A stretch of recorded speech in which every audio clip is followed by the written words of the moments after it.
விஜய்க்கு புதிய தலைவலியாகும் பிரசாந்த் கிஷோர். தப்புமா தாவேக? தமிழக வெற்றிக் கழகத்தின் தலைவர் விஜயை தேர்தல் வியூக வகுப்பாளர் பிரசாந்த் கிஷோர் சந்தித்ததுதான் தமிழக அரசியல் வட்டாரத்தில் தற்போது ஹாட் டாபிக்காக மாறியுள்ளது.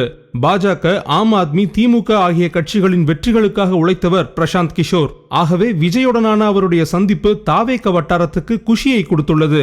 ஆனால் உண்மையில் திக்கற்ற திசையில் தாவேக தனித்து விடப்பட்டிருப்பதை தான் இந்த சந்திப்பு உறுதிப்படுத்துவதாக அரசியல் வல்லுநர்கள் தெரிவித்து வருகின்றனர்.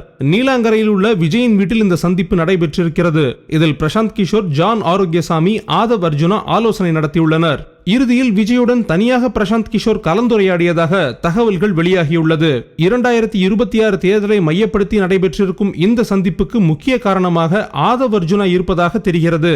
ஆனால் இவற்றால் தாவேகாவுக்கு எந்த அளவுக்கு பலன் கிடைக்கும் என்பதை தெரிந்து கொள்ள விசிகாவிலிருந்து ஆதவ் அர்ஜுனா விலகிய காலகட்டத்தில் நடந்த சம்பவங்களை அறிந்து கொள்வது அவசியம். இந்த ஆண்டு ஜனவரியில் பாட்னாவுக்கு பறந்த ஆதவ் அர்ஜுனா பிரசாந்த் கிஷோரை சந்தித்து பேசியிருந்தார். அதுவரையில் ஆதவ் அர்ஜுனா அதிமுகவில் இணையப் போவதாகவே தகவல்கள் வெளியாகி வந்தன. அது மட்டுமில்லாமல் விளையாட்டுத்துறை அமைச்சராக இருக்கும் உதயநிதியின் பிம்பத்துக்கு இணையாக அதிமுகவில் தான் இருக்க வேண்டும் எனவும் ஆதவ் அர்ஜுனா தரப்பில் சொல்லப்பட்டதாம். இதனை நம்பும்படியாக விளையாட்டு மேம்பாட்டு பிரிவு செயலாளர் எனும் புதிய பதவி அதிமுகவில் உருவாக்கப்பட்டது. இப்படியான சூழ்நிலையில்தான் பாட்னாவுக்கு போனார் ஆதவ். உண்மையில் அதிமுகவுக்காக தேர்தல் வியூகங்களை வகுக்கும்படி பிரசாந்த் கிஷோரிடம் ஆதவ் கோரிக்கை வைத்ததாக தெரிகிறது. ஆனால் நடந்தது வேறு கதை. பிரசாந்த் கிஷோரை சந்தித்துவிட்டு பாட்னாவில் இருந்து சென்னை திரும்பிய ஆதவ் அர்ஜுனா விஜயுடன் இணைந்தார். ஆதவ் அர்ஜுனாவின் இந்த முடிவுக்கு பிரசாந்த் கிஷோரே காரணம் என பரவலாக பேசப்பட்டது. தாவேகாவில் இணைந்த கையோடு ஆதவ் அர்ஜுனாவுக்கு தேர்தல் பிரச்சார மேலாண்மை பிரிவு பொதுச் செயலாளர் பதவியும் வழங்கப்பட்டது. இப்போது தாவேகாவுக்காக எலெக்ஷனில் வேலை செய்யும்படி பிரசாந்த் கிஷோரிடம் கேட்டிருக்கிறாராம் ஆதவ். இதற்காக தான் இப்போது இந்த சந்திப்பு நடைபெற்றிருக்கிறது.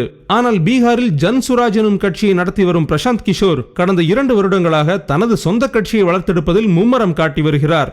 பீகாரில் கடந்த நவம்பர் மாதம் நடைபெற்ற 4 தொகுதிகளுக்கான இடைத்தேர்தலில் ஜன்சுராஜ் போட்டியிட்டு 4 தொகுதிகளிலுமே படுதோல்வியை தழுவியது.